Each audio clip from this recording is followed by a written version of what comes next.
Is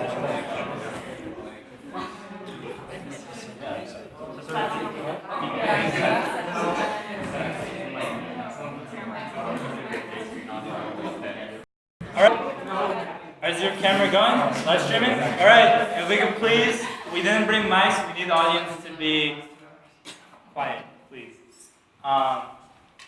So, we're going to ask you 4 questions, because I just want to get on camera. We're going to ask you 4 questions, it'll be 2 minutes each. We'll name your position, and we'll name who goes first. We'll try it. For the first question, we'll go all the way down, but we'll kind of randomize a little bit. Great. So let's see what the first question. So for the VP of Academic Affairs, could you also give your name and pick one campaign from your platform and give a timeline for how you plan to accomplish that goal for next year? Okay. Okay. My name is T.S. Webster. I'm running for Vice President of Academic Affairs. I'm currently an intern in the Office of Academic Affairs this year. And one of, if not the main function of my campaign next year is to repair classroom quality, to fix chairs, to fix projectors, things like that. The horror stories go on the more people you talk to, and frankly, it's getting to the point of being a little shameful and a little actually physically dangerous. So this is a really, really difficult issue. The reason that I chose only a few things to focus on next year, things like classroom quality and online enrollment, is because every issue has a lot of problems. So the timeline for this one is basically as early in the year as possible. I would talk to maintenance, because they are the ones who will fix things, of course, but first we have to help them go through the hurdles. Things like the Americans with Disabilities Act requiring that any updating done to a classroom also include updating to fit those standards, which makes it a lot more expensive than it should be. So basically next year, my plan is, early in the year, talk with maintenance, ask them what they need. I assume they need mostly funding and mostly backing. I can provide both, I think.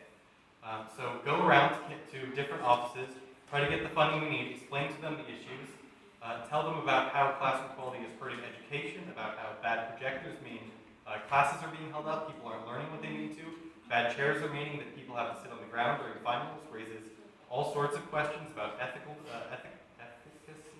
I'll figure out that word later. Ethical issues. So basically after that, go to each administrator. There are certain bodies that I think have the funding necessary. Bodies like the Student Life Improvement Fund at different colleges. I think some of the money could be taken from there. And I think all in all, it's going to be mainly a question of rallying students, making sure that our voice is heard. With any issue, I think, if no one realizes there's a problem, no one will try to fix it. And I think with enough people of a high stature, like Vice President of Academic Affairs on board, we could actually get this issue noticed and get it fixed. It's not that hard. It will take a year, but it will be done in a year. All right, thank you. So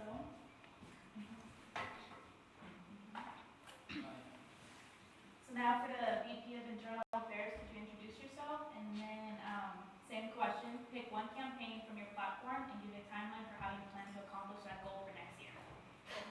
My name is Grace, and the main thing that I want to do next year is to find a way for students to be able to give feedback with the work that they're doing on academic senate committees. This happened, the reason I'm deciding to do this is because I had a terrible experience sitting on the academic senate committee on emissions and financial aid, and I didn't know who to tell and let them know that I felt unsafe in the space and that I didn't feel like my voice was being heard. So eventually I decided just to send an email to the chair of the Committee on Committees, which is basically SUOC, but for the Academic Senate. So they appoint academic faculty and admin to different committees on campus that students also sit on. And I let her know that I had a bad issue and that I wanted to find a way to file a formal complaint. And we set up a phone call, and I'm already working with her now, and I think she told me, if you were in this position in office, then we could definitely be able to do more together. So that's one of the reasons I also decided to run. So with her, we're going, over the summer I'm working with her to kind of retrain the orientation so that academic senate faculty members know what students need to feel comfortable and safe in these spaces. And then also talk to students before they go and enter these spaces. Once we send out an acceptance email from SUOC, we should have, like once a month orientation and let them know what to expect. Give them acronyms and what they stand for, because you're in the space and you have to ask a lot of questions. A lot of times it feels like you're being set back, or that you're at a disadvantage. And then, as needed, there should be a form where students can give feedback whenever they feel like they need to regarding the way that they are treated in the space and whether or not they feel respected and why not. And that should meet with the chair of the Committee on Committees on an as-needed basis. I should be able to meet with them and also the VP of Academic Affairs to be able to figure out what's going on and what needs to be improved in these spaces.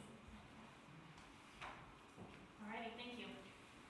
So next up is VP of Diversity and Inclusion. Could you please introduce yourself and same question. Pick one campaign from your platform and give a timeline for how you plan to accomplish that goal for next year. Yeah, so my name's Hector Navarro. I'm a third-year Cowell affiliate. I'm involved in the STEM diversity programs as well as the Chancellor's Diversity Advisory Council. And one of the biggest issues that I'd like to work on is students of underrepresented backgrounds retention rates in certain majors and then as well as the school overall. When you hear statistics, alarming statistics like that there's a 25% difference in Hispanic student fail rates when compared to white students in major decisive courses, you know that's a red flag that these students need support to be able to stay within the major that they propose and be able to find success throughout their career so that once they graduate, they're well qualified applicants for jobs or for graduate school. And one of the ways I hope to accomplish that is through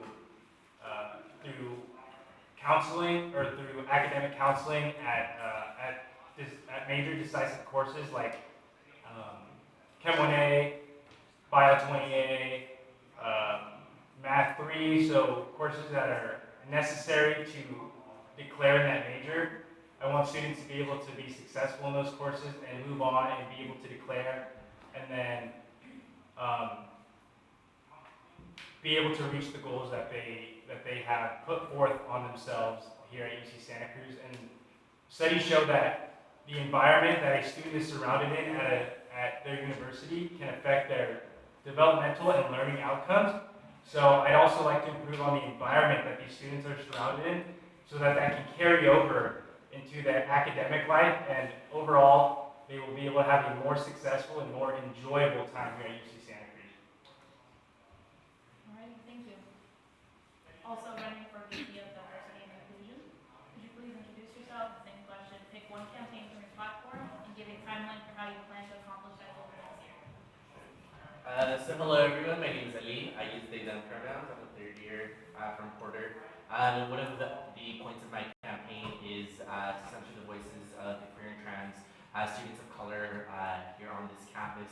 And one of the ways that I will hopefully be doing that, I'll know for sure if I'm going to be doing that in like a week or so I think, is that at the last Queer and Trans People of Color conference, I used Santa Cruz put on a bid to actually bring the conference here for this upcoming year. And so hopefully if I get that and if I also get the position of diversity and inclusion, I'll be able to do work to really center the voices of these students. Some of the ways that I plan on doing this is providing different community spaces, starting at the beginning of the year for these students to come together, movie nights, family dinners, things like that, to kind of like build a community on campus. On top of that, there's also going to be there's going to have to be a lot of fundraising and working on things of that nature for the conference itself, which can budget up to about $30,000 for a weekend. So it's a very expensive thing, so kind of starting to work on budgets and things of that nature. Moving on from that, actually putting out, working on specific programming for a cutie talk book on campus. So for example, Genesis Gutierrez was brought here by Oaks College a couple of weeks ago, taking the law and stuff like that, kind of continuing that set of events to focus specifically on those communities. I also want to do sort of panels working with the different resource centers. So the Cantu Center is already having different listening / like panels type things to listen to the voices of the queer and trans people of color community here on this campus, and I want to be able to work with them on that throughout the entirety of next year to really provide a space for these students. Yeah. Thank you. Alright, so next will be the same question for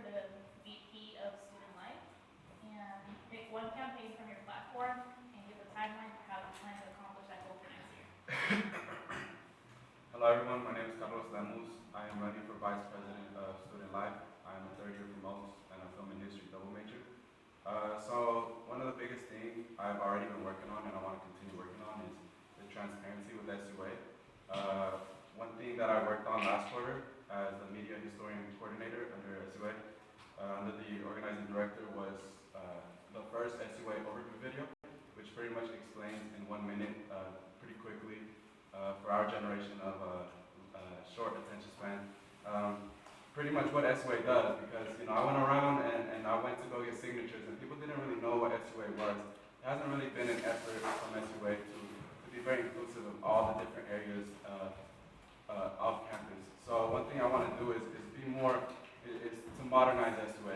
What that means is more pictures and videos that students could understand what's going on campus, as well as another campaign that we're working on right now that I wish to continue is meet the admin type of video. So right now what I'm doing is working with SUA members to go and do interviews with administration, asking them the questions that students are having with them, recording it, and then putting it into a video, and then sharing it with the student body. That they have questions for administration. It feels like these negotiations have been sort of kept secret, and having those interviews would help students understand where administrations are coming from, but also have administration answer the question that students are asking. Thank you. Also running for VP of Student Life. Same question. Could you introduce yourself and take one campaign item from your platform and give a timeline for how you plan to accomplish that goal for next year? Sorry, my voice. Hey y'all, so my name is Tamara Owens. I'm a second year from Oaks College. I'm a business management economics major. And there's 3 goals that I have for the office. I want to go tackle hunger, address mental health, and also have more events. But on the hunger front, I want to actually go direct students' lives when it comes to hunger. We have so many resources for students. Like we have CalFresh, we have the Global Food Initiative, who's starting a task force for students to go be a part of, to go tackle hunger. And I want to go get this information out to students. One of the ways I want to go do that is creating care packages, which I did on Monday. I used $300 of my own money to go put 75 meals to go give out to students. And I feel like by giving out food, you can put information by, if you want to go learn about CalFresh, here's the website. Because by giving food out to students, not only are you helping with hunger, we can also raise awareness to what SUA does. Because during my time of as I was giving out food, not only did people come up to me and say, wow, this really made a difference in my life, I ran out of money to go buy food. It's actually directly affecting students and making their lives better. But they're asking what is this for?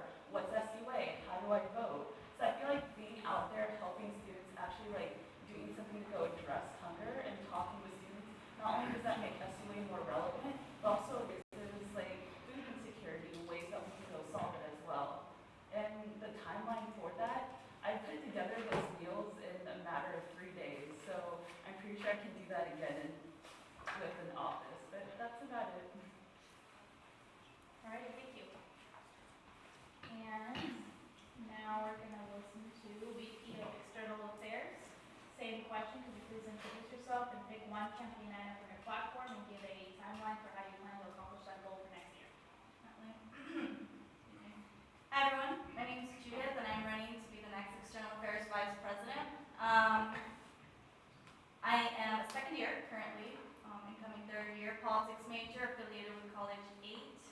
My platform within one campaign consists of 3 issues that intertwine within each other. That is the housing crisis that we'll be facing and are facing at the moment, transportation, and food insecurity.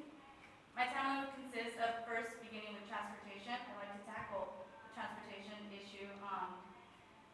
As a member of the Santa Cruz County Democratic Committee, I'm currently the youngest delegate, and I forgot to mention the Outreach Engagement Coordinator for the External Affairs Office.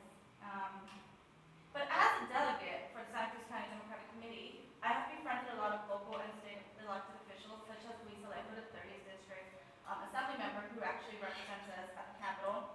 And he introduced me to AB 2090, which is a bill that wants to extend the funding for the Low Carbon Transit Operation Program to fund or to continue funding the transportation at Santa Cruz. I'd like to work with him me that and to make sure this bill gets passed to law, because that will not only help the students of Santa Cruz, but will help the community as a whole. Then I'd like to move on to food insecurity by making sure that the campuses accept EBT statewide and at UCSC, and making sure that students are informed about CalFresh, about food stamps, and allowing students to be able to afford food, whether they're on campus or off campus, basically statewide funding. Then I like to focus on housing crisis because I don't want students next year to deal with this just like students this year are already. I want to make sure students are recognized at a local level when the RHNA number is being assigned. RHNA is a regional housing needs assessment. Every city has a number assigned of housing per low income, middle class, upper class, and it's to make sure there's a diversity of people living within the city. Students are not recognized, and I want to make sure students don't have to compete for housing. I want to make sure they are recognized and are able to find housing safely. Thank you. So, now we will hear from the presidential candidate. Could you introduce yourself and pick one campaign item from your platform and give a timeline for how you can accomplish that goal in the next year? Hello everyone, my name is Ray Inoue. I'm running for Student Union Assembly President. One campaign item that I sort of want to work on next year is SUA accessibility and really so SUA accessibility and sort of creating unity within the SUA. I think a lot of the times like the divisions that occur within SUA sort of help us make us less effective than we can actually be. We can do this in primarily in a number of ways. And by the way, in terms of timeline, I kind of want to do all this like in the summer. So by the time we get started in the fall, like we're ready to go and we're like we have like a good platform to fix all of these issues that all of these candidates have already talked about. The first thing that I want to do is I want to simplify parliamentary procedure. So I was like the first parliamentarian this year, you know, and like all the Roberts rules is confusing as shit, and it's like really hard to navigate like the SUA space. So like I want to simplify those rules so that even if you're like a regular student, maybe English isn't your first language, you know, I want to make sure that it's simple and easy and intuitive enough. Intuitive enough so that like the average student can like partake in the conversations that we have within the SUA space. I also want to work on a number of, I also want to work with the other officers and sort of creating more social media aspects of SUAs so we can bring SUA out to the general body. A lot of people have talked about SUA is not relevant, but people don't know what SUA is, you know. I think by bringing SUA to the students, like through a medium that like people actually use and not like 100-year-old technology and stuff, like that way SUA can be more like accessible in that terms. Another way that I like to do it is I like to, for all officers and also all assembly members to sort of attend a retreat, and there we'll have trainings on how we can communicate non-violently, how we can like, that way we can sort of get to know each other and know where we're coming from, so that way these like weird divides like don't really occur. So I kind of really want to like depoliticize the space. I don't know how much time I have left, but I want to show you my drawing. I drew a bunch of S's made out of smaller S's, and I thought that was really important, so thank you. All right, thank you.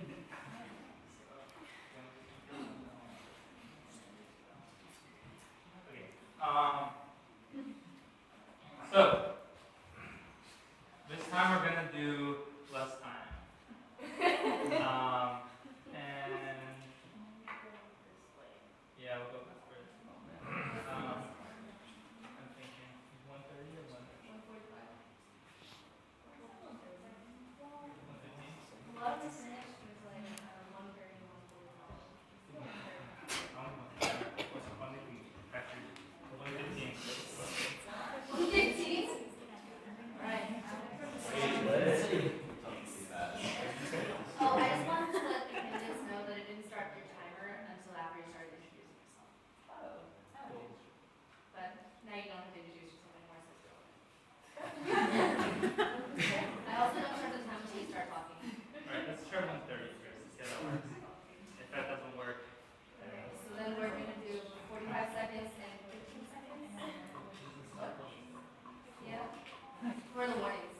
Oh. So is this 1 minute, 30 seconds, 45 seconds, and 15? Or would you rather 1 and 30? We'll do 1:30. 1 and 30? Nice. so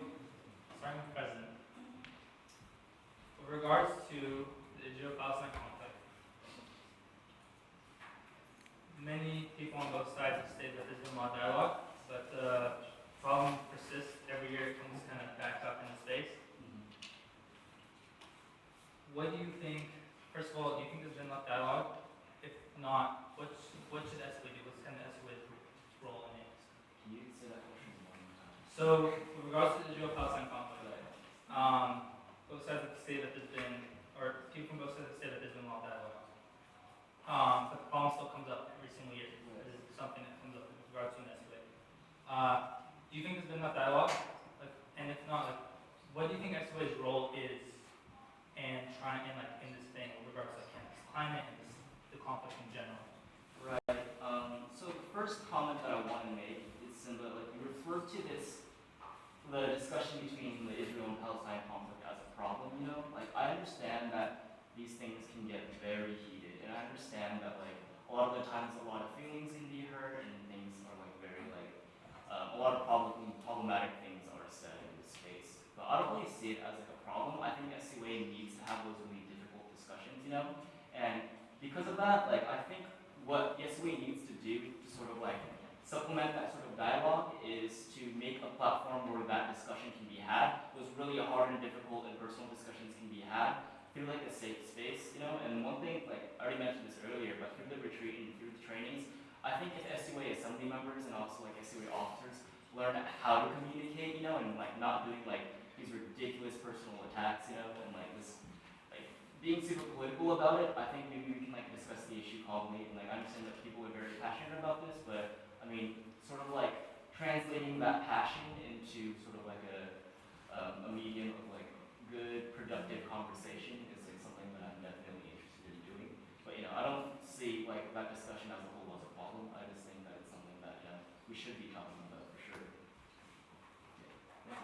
And in terms of our VP of External Affairs, with regards to the Israel-Palestine conflict, both sides have stated before that there's been a lot of dialogue, but every single year it comes up in the SUA space. Do you think there's been a lot of dialogue, if not, or just in general?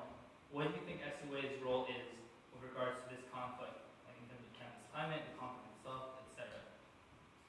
I mean, it's a very complex conflict itself, and I think SUA, as much as we like to keep the campus climate fairly safe or fairly open to all students of the campus, I don't think we ourselves can solve the issue at the international level.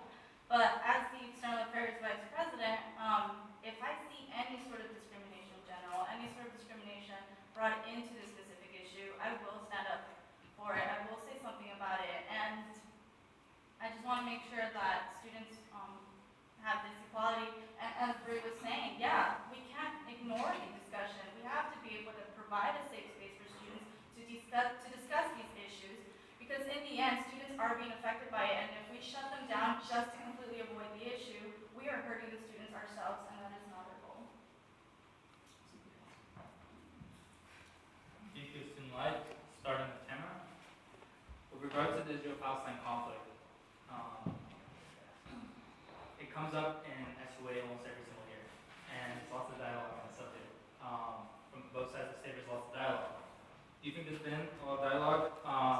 And if so, or just in general, what do you think SUA's role is in the conflict, and how do we kind of work via the conflict, and like how do we maintain a good campus climate? Yeah, so this issue does come up every year in SUA, and every year what happens is that one side says that they talk to the other group and there's no response. Another group comes in and says that they never even were reached out to. And when it comes to like what role does the SUA play, I feel like the SUA in some ways is, we should have this conversation, but I feel like we should have the meeting completely separate for us to go have this conversation, where someone's moderating this conversation to make sure that everyone feels safe. Because often when this discussion is had in the SUA, not only are like Robert's rules being used and also abused to go like interrupt people and make people feel uncomfortable, but they're used in a way that not everyone gets a chance to speak. So I feel like SUA should be having this conversation, but in a completely separate meeting and in a completely separate environment. So that's my answer. Great. So, our other candidate for VP of Student Life, with regards to the Israel-Palestine conflict coming up in the SUA space every single year, both sides have stated before that there's been a lot of dialogue. What is the SUA's role in terms of dealing with this conflict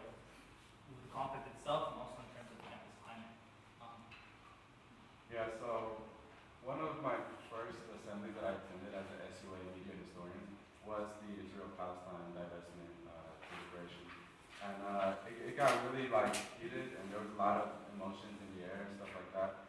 And so I think first and foremost, I think we should encourage SUA members to not hold any position on both sides, because holding a position polarizes both groups. And I also think that the thing is, after that whole deliberation, things sort of like went decreased, and there wasn't enough dialogue. So one thing I would do as a film major would be to go to these spaces and interview students, but of course protect their identity, maybe get some quotes and have them educate their students through video, but also teaching where they are fully capable of teaching their students the issues, and especially SUA spaces, so that we're not making misinformed voting or decisions in the SUA assembly. Thank you. And second round,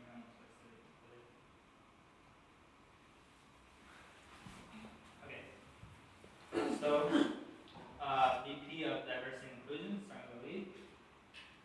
The Israeli-Palestinian conflict comes up every year in SUA space. Students from both sides say that there's been a lot of dialogue. Do you think there's been too much dialogue? What do you think the SUA's role is in terms of this conflict with regards to campus climate and conflict itself? Okay, so this is an issue that I'm actually really passionate about. For the last 2 years, I've sat on the executive or the e-board for Students for Justice in Palestine as one of the lead organizers. So it's something that I know a lot about, and it's something that I'm very much involved with on this campus. So in terms of that, I honestly believe that the position of diversity and inclusion is to help marginalized communities on this campus, and marginalized communities in terms of communities that are oppressed all around the world. One of these communities is the Palestinian community. We do have a lot of dialogue on this campus about Israel-Palestine, but a lot of the dialogue that we have comes in a form that is very normalizing of the situation. What I mean by normalizing is it puts both the Israeli side and the Palestinian side on the same footing, when that is clearly not the case. So working on that, as I mentioned, it is going to be my job to provide a space for these marginalized communities to voice their opinions, to voice their thoughts, and that is exactly what I need to provide. It is not necessarily for me to form an opinion about it. Even though I already have my own opinion about it, it's for me to support Palestinian students on this campus and help them get their voice out about their issues. That is what I have to say about that. Great. And for the other candidate, for VP of Diversity and Inclusion, the Israeli-Palestinian conflict comes up every year in SUA space. Students from both sides say that there's been a lot of dialogue. Do you think there's been too much dialogue? What do you think the SUA's role is in terms of this conflict with regard to the conflict itself and campus climate? Yeah. So, although I don't believe we can solve this issue nationwide, I believe the conversations are necessary, and if students still feel a strong sentiment towards these issues, then the conversations need to continue. So there should be more conversations. And I've actually talked about this issue on the Chancellor's Diversity Advisory Council with Chancellor Blumenthal and with Cherie Marlowe, the Chief Diversity Officer for staff and students. And one of the biggest ideas we had was to provide workshops for students to train them to be able to have these conversations in a respectful manner, in a way that students shouldn't feel attacked when these conversations are occurring. And also I think students should be able to distinguish their stance on the issue without connecting that stance with Islamophobia or anti-Semitic sentiments. So I feel students deserve to be able to have these discussions without feeling attacked. And in this way, their social development as well as their academic development isn't compromised, and they'll ultimately be able to have a better experience here while dealing with these issues. So, VP of Internal Affairs, the Israeli-Palestinian issue conflict comes up every year in the SUA space. Students from both sides say there's been a lot of dialogue. Do you think there's been too much dialogue? What do you think the SUA's role is in terms of this conflict, in terms of campus climate and conflict itself? I don't think there's been too much dialogue. However, I agree that sometimes when like the resolution comes to the assembly every year, what I hear is that it takes a really long time to go through it. Sometimes the meeting goes past midnight, and I don't really really know if that's I would have to echo Tamara saying that maybe that conversation, if the resolution comes, it should be gone through, but that conversation about the two sides should not be held in the space. And in terms of welcoming open discussion or providing a safe space, I'm not sure whose role that is to do. I think it's unfair to say that that's something that isn't been already, or that people haven't already tried to do, or that there are orgs on campus that are trying to provide like two safe solutions and are trying to provide these spaces.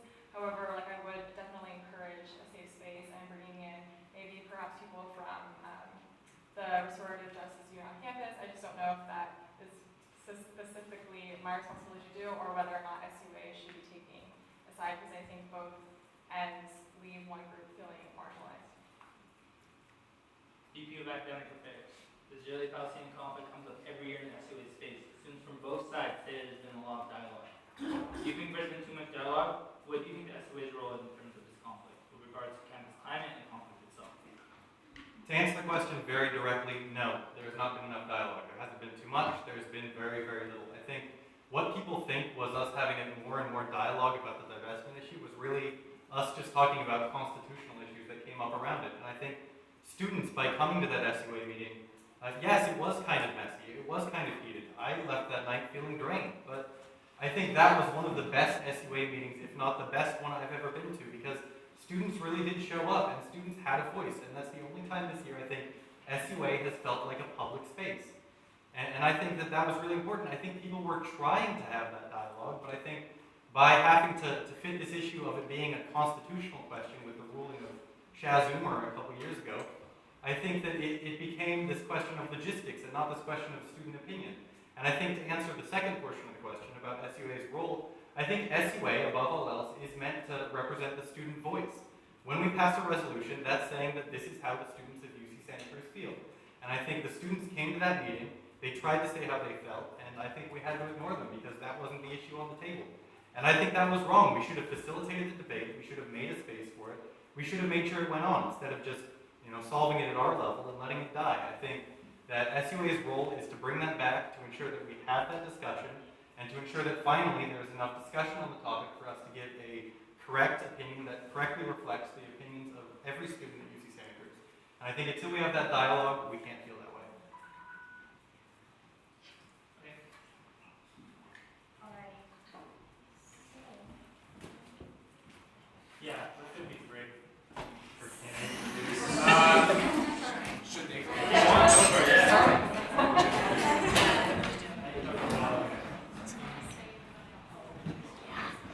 Sawyer, you want to switch?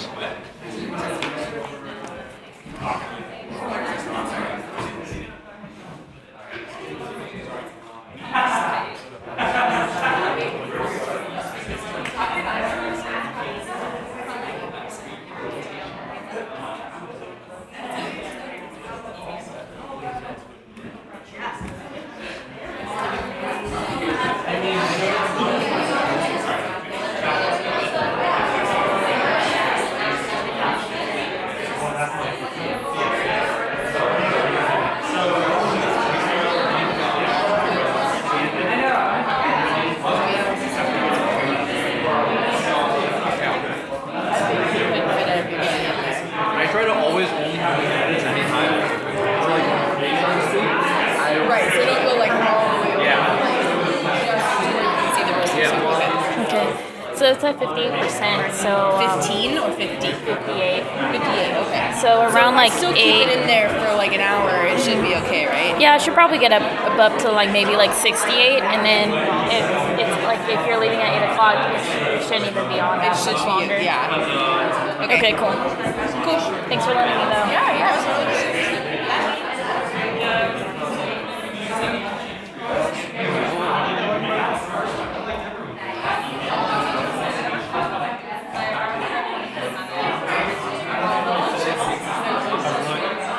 That's good. do you have poison oak? Or is that just No, I have eczema. My Yeah. brother has. You can unplug when you have to leave. Okay. Actually, could I steal it and I'll get it back to you? Do you need it like soon? Which, it's like my boss's. And Where's your? Can I like turn it off this time? the office is closed actually. Okay. We'll make do. When you have to leave? 8, No. like 7. Oh Still yeah, another yeah. hour. You have. That's fine. We'll Yeah, come yeah, back. yeah.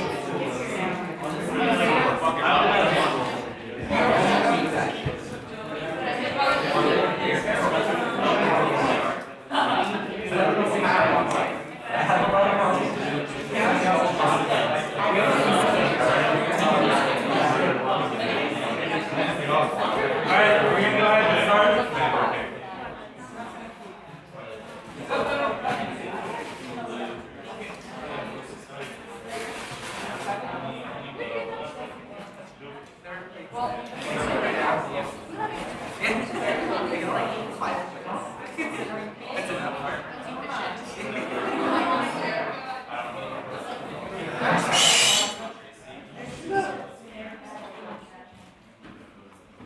Came right here.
Alright, so for this last question, you will be given same time, minute 30.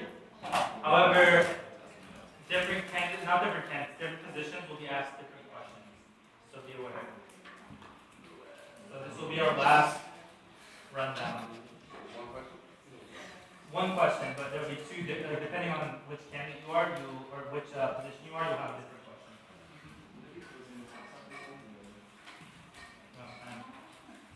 One question, but you might get not moving things. Alright.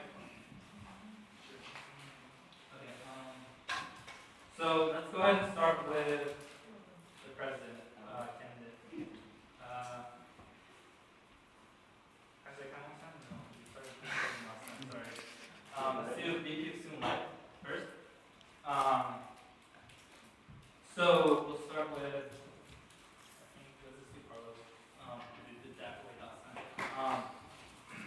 Measure 8 granted SUA funding for campus-wide events, rallies, conferences, educational forums, student, pretty much, or advocacy lobbying efforts, and educational programs that will train students in direct action, organizing, empowerment, and representation. Which of these values is most important to you and funding priorities? Let me hear it again. Yeah, just a list. So, Measure 8 granted SUA funding for campus-wide events, rallies, conferences, educational forums, student advocacy, and lobbying efforts. And educational programs that will train students in direct action, organizing, empowerment, and representation. Which of these values is most important to you and funding priorities? Yeah, so next year we're going to be facing an intersectional crisis. This means that we're going to be facing tuition extra back on the table, housing crisis, shortages, metro cuts, food insecurity, all these things are just keep increasing and keep getting worse. On top of that, the admission of 650 students, and then they're taking away our spaces, and everything's just going to be fluctuating. And one thing that we need to do is prepare ourselves first and foremost with campus unity. I think the most important one is educational workshops, because we need students who are very passionate about these things to have SUA support them and start educating their students about tuition hikes, about classes being cut. Right now you're seeing people looking kind of confused, like, oh wait, classes are being cut now that they're enrolling. These are things that have been talked about already in SUA, but haven't really been outreach to students. So one thing I really think we should work on is educating students, especially in a very uniting form, not just excluding people and limiting those spaces to a certain group of people. We need to make an outreach to get students from different types of colleges, different types of organizations to come into these spaces and to learn more about these issues. So when the issues do come up and we need to rally or we do need to act on it, we have that sense of unity. Great. And are we candidate for VP Student Life? Measure 8 granted SUA funding for campus-wide events, rallies, conferences, educational forums, student advocacy and lobbying efforts, and educational programs that will train students in direct action, organizing, empowerment, and representation. Which of these values is most important to you in funding priorities? Okay, so I think the biggest thing for me would be student advocacy. Under every SUA officer, they have their own committee. So the internal vice president, they have SUC. Under the external vice president, they have lobby corps. And under vice president of student life, they're going to have the committee of student power. And what I want to focus on with that committee this year is encouraging student advocacy. There's no place on campus where students can come forward with an issue, any issue, and then get direction on how to get funding, where to go, and how to move forward with their own movement. What I want to go do with the Student Power Committee is have a group where students can come in if they want to go work on an issue like sexual assault or addressing microaggressions on campus. I can direct them on how to get funding, where to go, how to get POs through, how to plan dates. With the Student Power Committee, I don't want to be directing. I don't want to be micromanaging people. I want students to be leading that and me aiding them in their own efforts and what they want to go do. So when it comes to student advocacy, that's where I want the funding to go towards that committee, towards teaching students how to make their dreams into reality and how to make changes on campus. Great. And next we'll do the presidential candidate. Sarah, you have or it's okay. I thought you were gonna ask a question. Oh. Measure 8 granted SUA funding for campus-wide events, rallies, conferences, educational forums, student advocacy, lobbying efforts, and educational programs that will train students in direct action, organizing, empowerment, and representation. Which of these values is most important to you in funding priorities?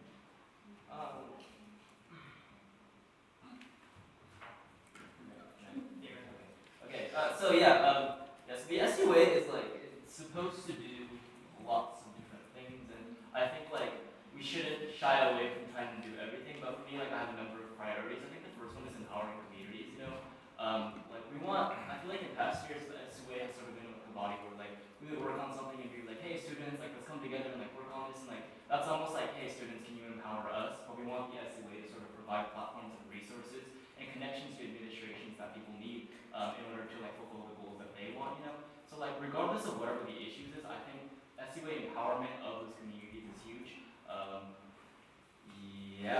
Also when we talk about SUA empowerment, we want to specifically work on communities that we used to be closer to before, but since then we strayed away. I think the best years that SUA has ever had in the past was when SUA was really close to a lot of the Big 5 boards, and I'd like to sort of start moving back to that sort of model. I'd like for us to move back under SOAR instead of the Dean of Students, so that just hasn't been around forever, rock on. But just that being said, I definitely think just the empowerment of students in general, and just sort of working more on a community-based thing rather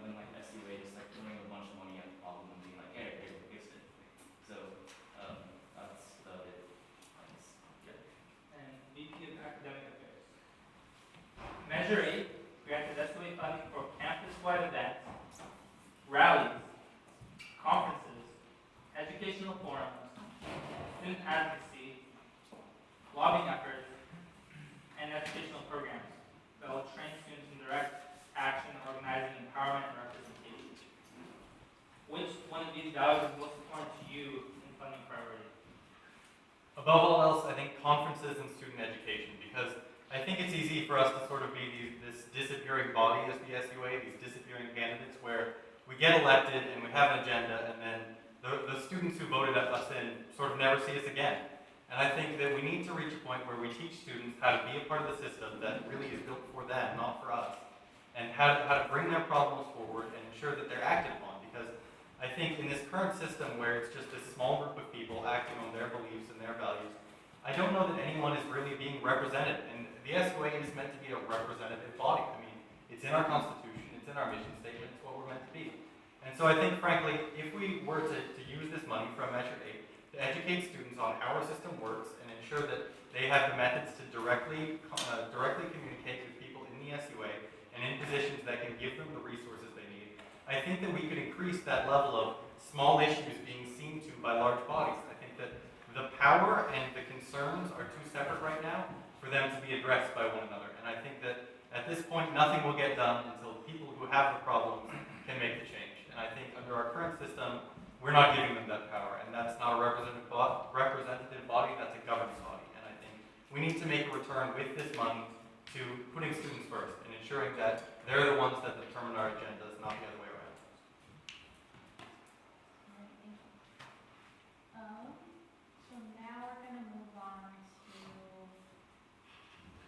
let's go with VP of Internal Affairs. So many communities on this campus do not feel safe or comfortable with police presence. In your ideal world, what would police presence look like on campus, and what is your role as an officer in accomplishing that vision? And I think right. All right. Okay, so I don't think that police should be on this campus.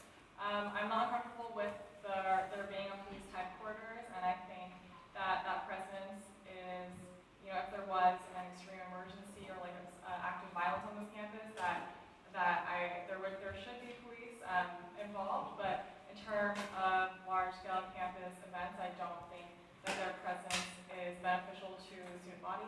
For example, I don't think that the $100,000 that was used to put police at the 420 was well-managed money, and the police department is always asking the student advisory committee for funding for different programs and workshops they want to do, and instead, because they say they don't have money, but then they can put up this $100,000 to do this. So in terms of what I feel like officers should be doing is advocating for students that don't feel like they should go on campus and why.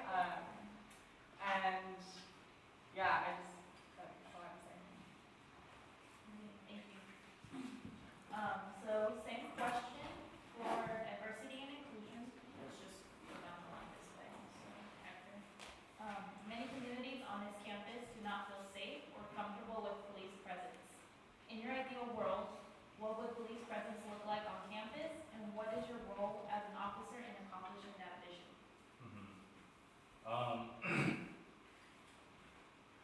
As Vice President of Diversity and Inclusion, I think it's important to be able to have conversations with the police department and include them in efforts to make UC Santa Cruz a safer environment for all students.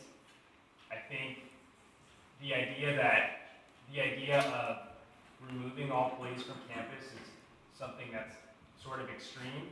I think if we collaborate with the police and work with them in efforts to increase safety and not remove their presence, but instead refocus their efforts from setting speed traps or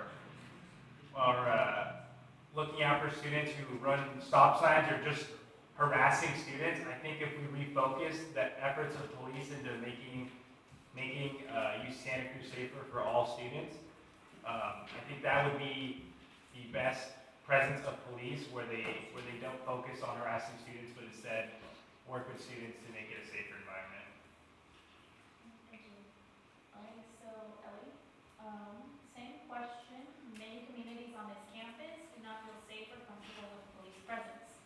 ideal world, what would police presence look like on campus, and what is your role as an officer in accomplishing that vision?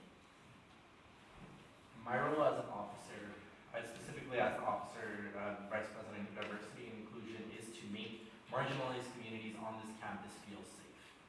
The police do not make that happen. As a result of that, I do not believe that the police should be on campus. When marginalized communities of Black and brown folks, of queer folks, of trans folks, when they say that they're not comfortable with the police, it means that they're not comfortable being around the police, so we should not have them in our communities. That is not to say that the police aren't important, as to one of the other candidates was saying, in terms of some of the larger violence emergencies that may happen, given kind of the nature of our society at the moment. They are necessary for those things, but their presence does not need to be as large as it has been in the past. Especially given the amount of money that was spent on the 420 event a couple of weeks ago. Why did the money go there? Why didn't it go towards other things that actually benefit student body and help student safety? In terms of working with administration, what I would want to work on is to come up with a contingency plan to get the police force off campus, to move that kind of office to the City of Santa Cruz Police Office and just have a satellite office within the current police departments the way that it is right now, so that a couple of officers can work out of there to do certain things. But yeah, that's my plan. Cool. Alright, thank you. So now we're going to move on to the VP of External Affairs. Same question, and many communities on this campus do not feel safe or comfortable with police presence. In your ideal world, what would police presence look like on campus, and what is your role as an officer in accomplishing this vision? So as the external vice president, it is not only my job to focus on the campus of UCSC, but to also apply what we do here at a state level. Pretty much piggybacking off of what everyone has said, I don't think we need police on the campus, or any campus for that matter. In terms of safety, in terms of following rules, we already have CSOs, we have other forms of authority on campus to make sure students are safe. If our marginalized communities, if communities feel threatened or feel unsafe with police enforcement, I would make sure we remove that and focus our energy on CSOs to make sure rules are followed, to make sure that students are safe. And only if we find it necessary, I know here at UCSC we have a police department on campus, and if students feel the need to contact them, then so be it. But I do not believe we should enforce it ourselves to be around these students if they are uncomfortable. Great. So how we're going to end this is we're going to go left to right. Just state your name and what you're running for. That's it. Nothing more. It goes me, like I'm Simba, and I'm running for license commissioner or something. Left to right. Ray, president. My name is Judith, and I'm running for External Affairs Vice President. Tamara Owens, Vice President of Student Life. Carlos Lemus, Vice President of Student Life, #Modern Action. Hello everyone, my name is Ali. I use they them pronouns, and I'm running for Vice President of Diversity and Inclusion. Hello, my name is Hector Navarro, and I'm running for Vice President of Diversity and Inclusion. My name is Grace Shefsik, and I'm running for VP of Internal Affairs. My name is T.S. Webster, and I'm running for Vice President of Academic Affairs. Great. Thank you, candidates.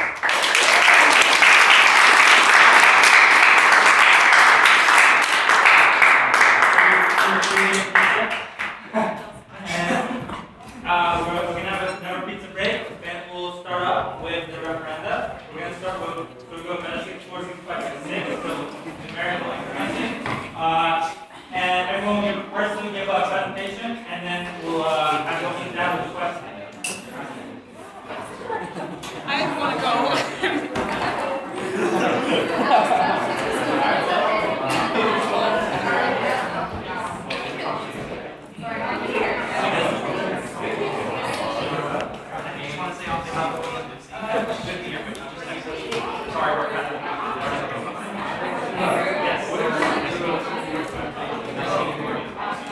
Yes.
Yeah. Why don't you just send me the picture? Let's go ahead and start referenda if you're ready. A minute? Okay, take your time.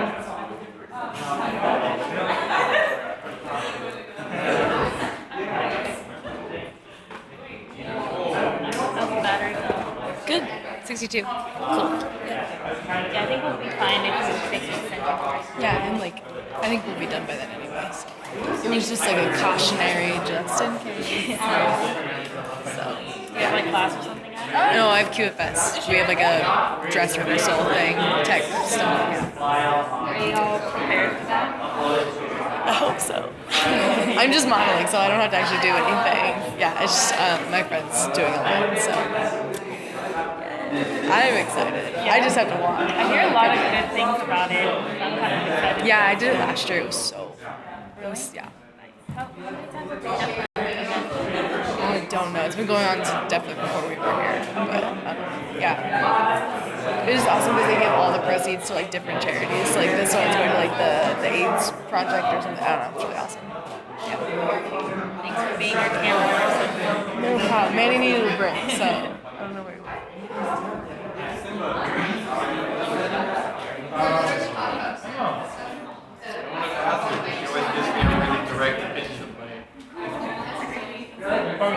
Makes you want to go to Africa. Alright. Whenever you're ready. What's that? Whenever you're ready.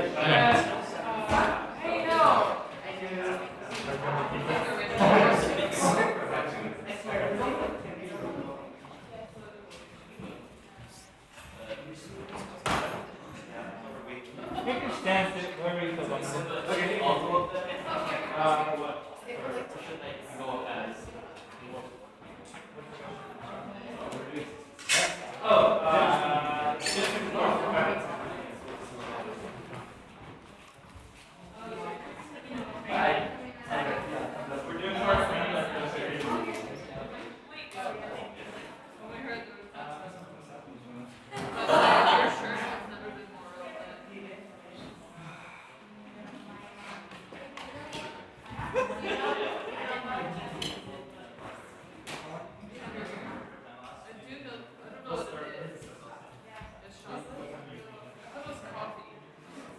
Live streaming on YouTube?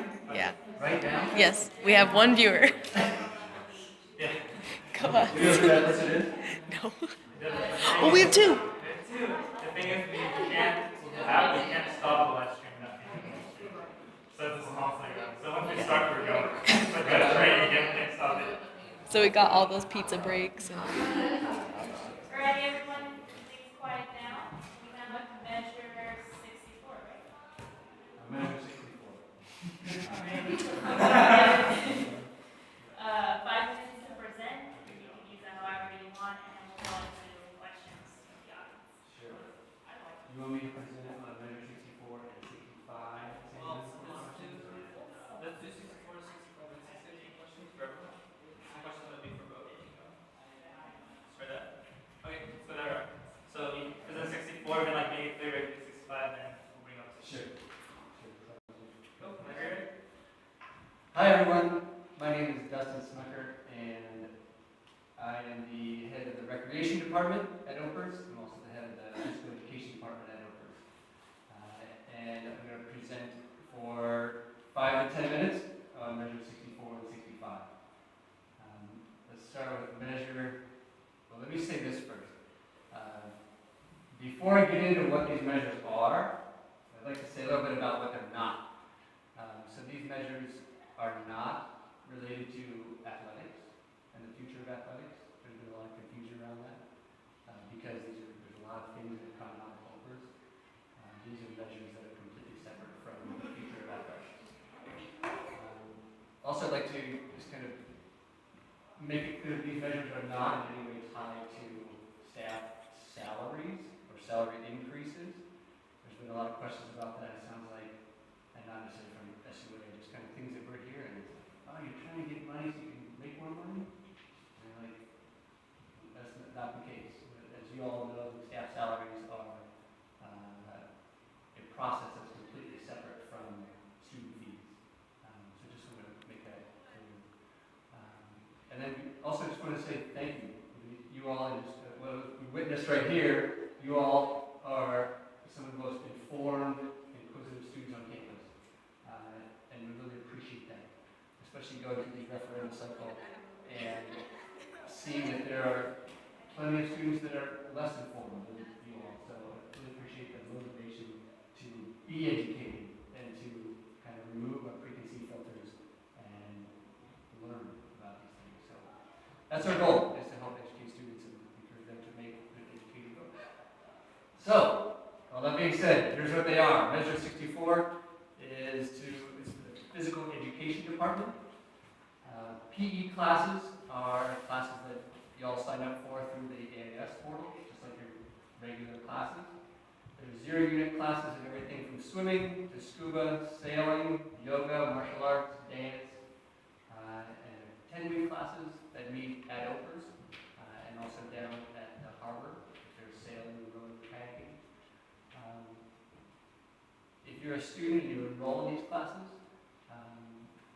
you'll pay a course fee, and that course fee might be $20, and that $20 covers things like the yoga mats, or cleaning the sailboat, or those kind of disposable kind of things that each student incurs an expense to take that class.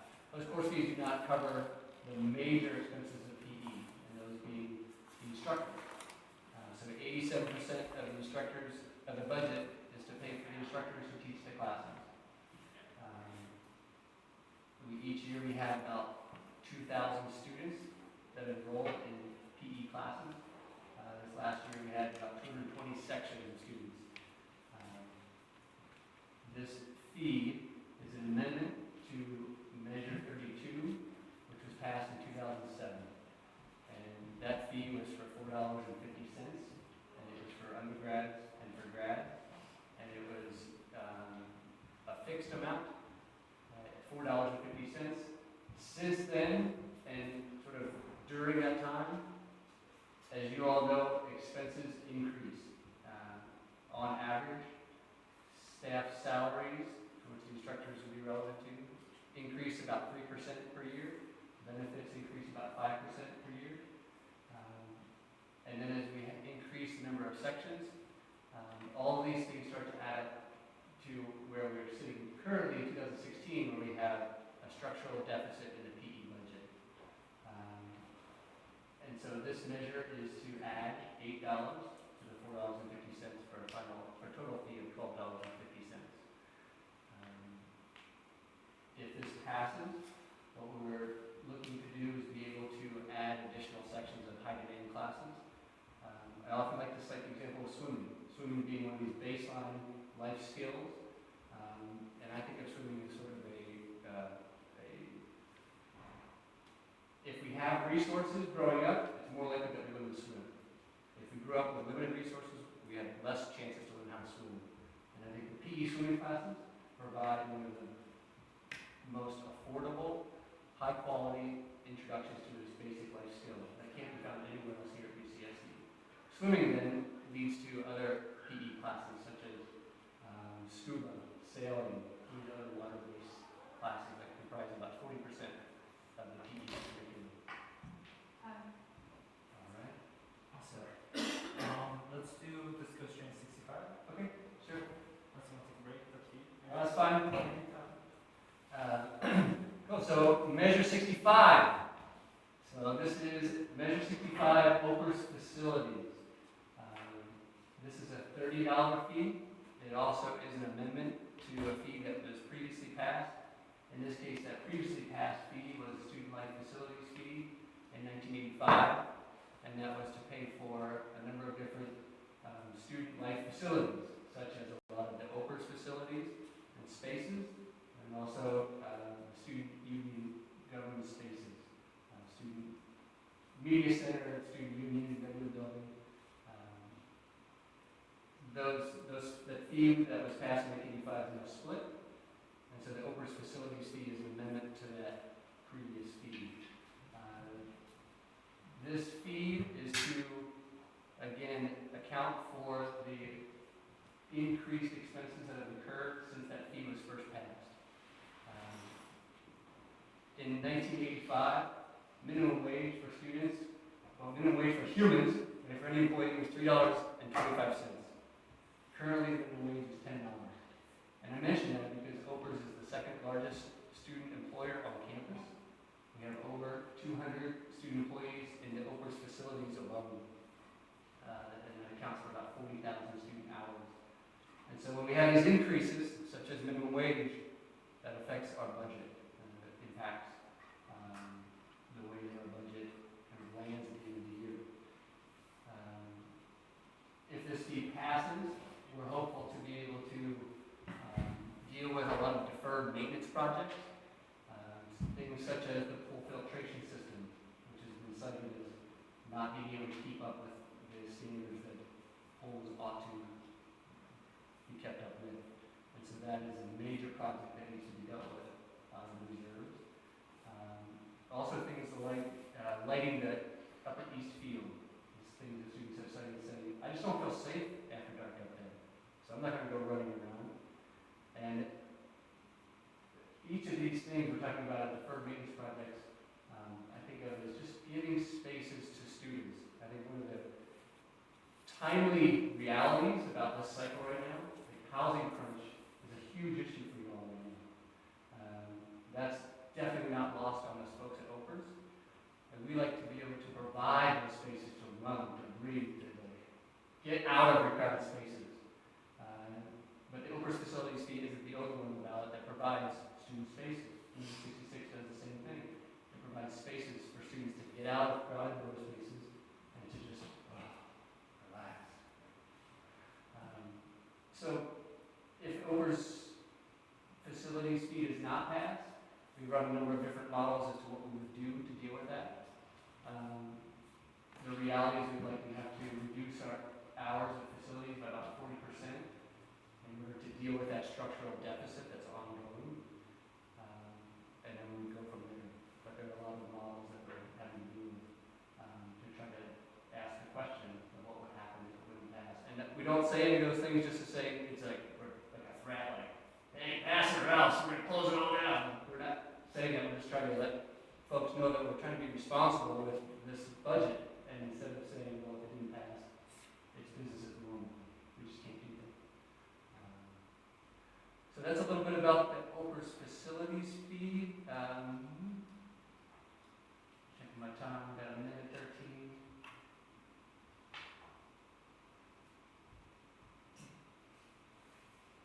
I think that's good.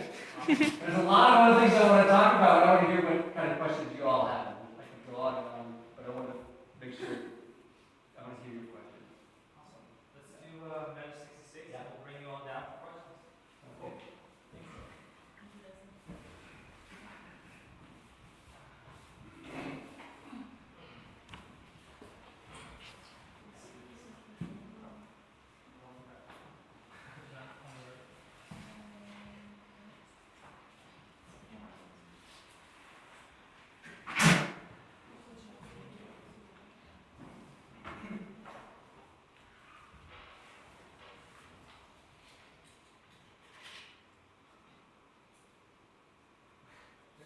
Whenever you're ready. Oh, sorry. You have 5 minutes, and whenever you're ready, you can just point to us. We're good. So hi, my name is Guillermo, and I'm part of SUGD and Engage in Education, and we're here to talk to you about Measure 66. And hello everyone, my name is Ray, I do SUA things, and please hold your questions until the very end. So as we mentioned before, the student facility fee, which is right there, was passed in 1985 and was to pay for the debt service for the construction of OPERS, what was then the student center, but now the student union, which includes the student union, which is space for students to like hang out, lounge around. It's space for students engage in education in the regular building, which includes, like I said, engage in education and all that, and the bike co-op and the student media center, which includes some of the student media awards, like City on the Hill Press and Israel. Okay, cool. So currently all students pay about $3 a quarter, and it's broken up into different sections. So approximately like $9.50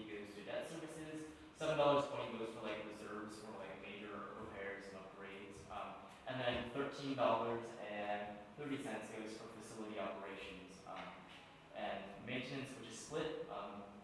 So pretty much, like 70% goes to OPERS and 30% goes to SCGB as it is right now. So SCGB like assessed that because the debt services was being paid or are being paid by the fall of 2017, we felt that we didn't need to pay the full amount. The students wouldn't need to pay the full amount at this point. So we basically, the reasoning behind the amount for the measure was based on need by the student and like the students and the reality that the debt service will be done fall 2017. Okay. And you know the student life facilities piece was originally from 1985, and like, since then a lot has changed at these centers and a lot has changed in the world. So we decided that an extension or an amendment to the student life facilities fee wasn't exactly appropriate. Yeah. So then Measure 66 came about, and Measure 66, or what we're calling the SGS, or Support Student Government Spaces, is made up of spaces that provide student-initiated and student-run programs. So like I said, the student media orgs that put out print, like Fish Wrap, City on Hillcrest, if you read those. I'm really blind. Sorry. Thanks. If you read, or you should be reading those, there's also the student-initiated outreach programs put on by East Square and the programs put on by the Student Union Government Board. And then the student union, like the River building right now, it provides like a place for students to meet, you know, get access to computers, you can like play games, I think there's like a pool table and a ping pong table. You can also study in there, it was a great study place, and there's like a lot of programs that happen there that a lot of students can participate in. So the end of the student life facility fee, or the sunset of the student life facility fee, would basically leave these spaces with like, there will be a need for resources, basically, no resources to maintain the building. Yeah, and the SCGB like assessed that $6.70 per student per quarter was like the lowest amount of to be used for the maintenance, operations, reserves, and programs of student government spaces. So Yeah, so being a part of SCGB, it's a body made up of students from colleges and from tenants and regular buildings. So basically, we unanimously agreed to have a $10 fee with a breakdown of $3.30 for return to aid to like help students who have difficulty affording already like high student fees, like whether it's tuition or like the one we pay, to basically help them pay for this fee. yeah. So like the funds will be used in such a way. So like services available to all students, including computers, printers, coffee games, events, and meeting spaces. There will be a lot of student-run programs to promote the use of facilities. There's going to be staff to maintain the facilities, and also annual maintenance and major building repairs and improvements. So that's what the new fee is going to be used for. That's some sort of breakdown. Yeah, and it'll be used to basically fund the building, to maintain these buildings and to maintain their functioning. Yeah. And then like so this is what the SCGD will be doing. It's going to decide expenses and adjustments to the budget in order to ensure safe operations and continue to create useful spaces for undergraduate students. So it's basically like a very unique like student government space where students actually have say in what happens there. Cool. Alright, thank you. Awesome. Can we have the presenter, or can we have someone from the come up? We can do that. Oh, I didn't see it.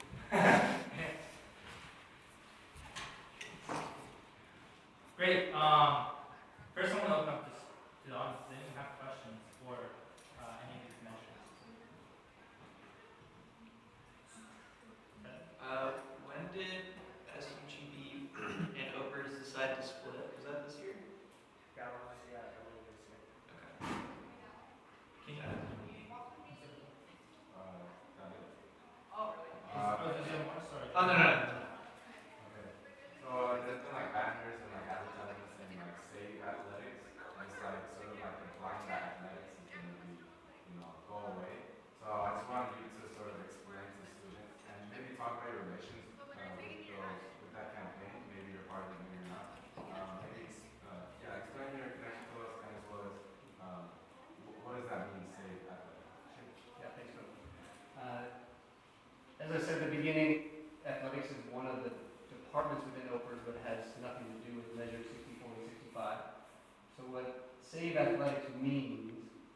is athletics is an opinion poll on the ballot this year. What the chancellor has said is that if an opinion poll is unfavorable, which means a minority of people say yes to the opinion poll, and the opinion poll question is, and again, this has nothing to do with Measure 64, 65. I'm just answering the question because I know some about it. The opinion poll asks, do you want an athletics referendum next year? And students will have a chance to say yes or no to that question. If a minority of students say no, we don't want it on the referendum next year, then athletics will dissolve. If the majority of students say yes, then the chancellor said it would go on the referendum on the ballot next year. Sure, next question. You have more questions? About Measure 65, is the money going to repair like the facilities, or could you clarify that one more time? Sure. Yeah. If you think about percentage breakdown, there's been, there's about 29% of the expenses. Make sure I get this right. I don't quite have it written down. I think it's about 29% of it. OPERS facilities fee will go to operations and maintenance. And these are spaces that over 10,000 plus students use each year. So everything from all the student boards that register for Fall Festival, hosting events like the Holy Festival, intramurals, sports clubs, all these spaces. So that 30%, 29% would go towards the operations and maintenance of those existing facilities. And then about 27% would go into the reserve account. So without a reserve account, we're not able to take care of major capital improvements. For example, the Lower East Field was built in the 80s with a 10-year lifespan, and here we are 30 years later with the same field. So things like that cannot happen without a reserve account. And then about 25% goes to pay for current professional staff. So there's about 4.18 full-time equivalent staff that are included that help run OPERS facilities. So about 4.18 full-time equivalent professional staff alongside those 200 plus student staff run the facilities. And then about 5% is to pay for a full-time custodial position. We have 30-year-old facilities and they are looking like it. And so there's an increased need to keep the place clean and safe. Question? So in the past, SUGB and OPERS had to share the same fee that students pay. And so this year they were split up. So 66 is now SUGB itself asking for 10, and then 65 is OPERS asking for 30. So in the past students paid 30, and now we'd be paying 40, but 30 would be going to OPERS, and then 10 would be going to SUGB. Am I right? That's it. Both these paths. Yeah. If both of those pass. Yeah. Okay. I was just. Can I get clarification from the Investment Commission? 64 is what? First PE Okay. 64 is PE, 65 is. is for facilities.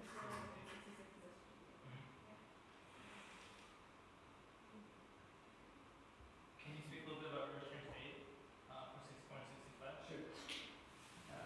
So return to aid is part of Measure 64 for physical education. That happened because in 2007 when that measure was passed, that requirement had been in place, that any new measure was required to have return to aid, just as it is today. If there's a new measure, it's required to have return to aid. For the student life facilities fee, back in the fall, we held student focus groups. We had a lot of conversations about whether to include return to aid. And it was a choice for student life facilities fee because it was an amendment to a fee that was in existence before return to aid was required. And so the choices were have a $30 fee without return to aid, or return to aid is 33%. $45 fee. And one of the things we were hearing loud and clear was keep fees low. And one of the confusing things about return to aid is how it functions. And so if I'm a student and I get $1,000 in financial aid, my financial aid can pay for student fees if I have funds available after I've paid those other expenses. But I've still got to pay for that student fee. If I pay a $15 student fee, then I have $15 left. $15 less in my financial aid package to pay for that, everything else that I incur expenses for while a student here at ECSU. So we made the choice to keep the fee as low as possible and not to add in return to aid to a fee that was in existence since 1985. Does that answer the question? I'm sure there's been a lot of talk in the OPERS community as well as students who are involved in the process of which referendum they think is more important. So I don't know if this is a valid question, but do you feel there's an overwhelming sense or some kind of sense in these speaking communities that want either measure to pass more strongly? Sorry. And the two you're asking about are either Measure 64 or Measure 65? Yes. Is there a higher priority within these speaking communities for each of any of these measures? I'm not sure. I've been a part of conversations where we framed it as which is more important. I guess for us, we would have never entertained going forward with the measure if we didn't think it was necessary. Because there are not additional sources of revenue coming into OPERS, which has been made repeatedly clear. This was the option to correct a structural deficit that's incurred from an old, outdated fee. So I've never really thought about it as an either or, which is more important. And I'm not sure how to. What are you thinking about the question? Or do you want to guess? The students who are directly involved with this probably have an opinion on which measure they want to personally support them. However, their leaders may be telling them to advocate for both, but they may speak strongly on either one of the two measures. Does that make sense? Sure. Because some students may be more for the facilities themselves, and some students may be for more saving classes for students to take these, because a lot of students who come here, they see like things like kayaking or any of the sports that OPERS has to offer, and they're super interested because they never had that experience at home. Whereas you can generally find gyms in those communities, but maybe those extracurricular like sports or hobbies hadn't been available in those communities. So I guess it is fine if you don't have an answer. No, I appreciate the question. It's an interesting one to think about. I think of, and I'm not trying to triage necessarily, but just to frame the situation within OPERS. The facilities supports many different departments of what goes on. Like I said, I also am involved with the recreation department, and we have an outdoor equipment rental in a building that's an OPERS facility. Intramurals has their intramural activities out on the field. Sports clubs uses those facilities. So there's a lot of dependency on these different measures that are intermixed with it. So would it be safe to assume that the money that came from student life facilities fee would somehow directly or indirectly affect the classes that OPERS is offering? Yes. Yeah, the OPERS facilities fee would have a major impact on the classes that we'd be able to offer. PE classes occur in OPERS facilities, and without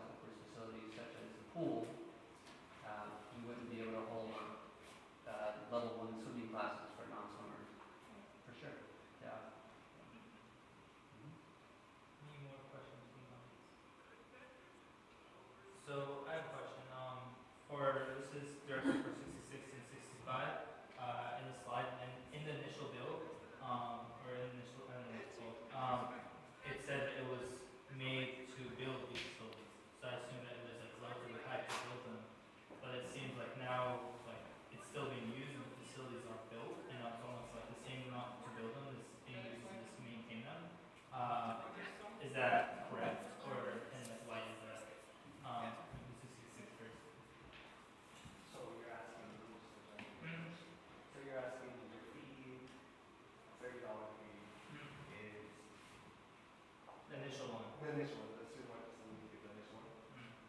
Like back in 1980, whatever. You're asking why is the fee still like? Yeah, like it's already built, so why is it still being used? And on top of that, why is it still being used in full? Like, I feel like maintenance is much cheaper than building. That's because basically the debt for that building, to build a physical building, so older than the building, or older than the student center, and like the debt with time, and basically inflation. That was like 1985, when they, I guess, projected that by 2017 that $30 fee was increasing. That's making. Yeah. Okay, so it's basically that's it. Okay. Sure. Yeah, it was a 30-year bond that was to build these buildings that we're using. And that note is paid off, as you mentioned, in fall 2017. The allocation, at least for Opers, out of that for the operations is about $500,000 a year. The problem is that was an allocation amount that was determined in 1985, and expenses have vastly increased. For example, last year, our actual operating expenses was about $750,000. And so, to answer your question, the note will be paid off next year, but we have this structural deficit that's incurred because our operating expenses, actuals, have vastly exceeded what's been allocated out of this measure. And so there's an increased need for operating revenue. Cool.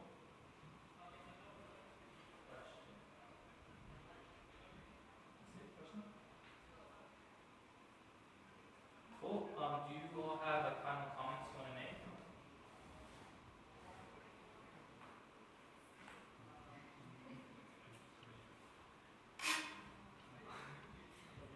You should use the same group. Yeah. Yeah, I guess I want to make one comment. I want to acknowledge, reiterate what I said earlier. I think it's very timely that right now there are two measures on the ballot, and really I like to include PE in that deal with spaces where students can be.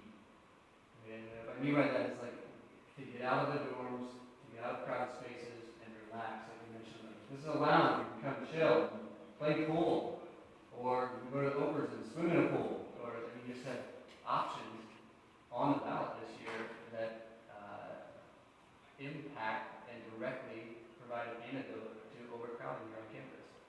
And so I want to highlight the fact that as we think about these, I encourage us not to think about which one, 64 or 65 or 66, but see each of these as an antidote to the problems the students are facing with overcrowding on campus. Great. Thank you very much.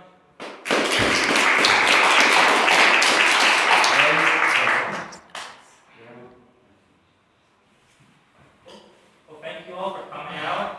It's been a long double debate session. Voting starts at midnight. Do you want to Vote. Do it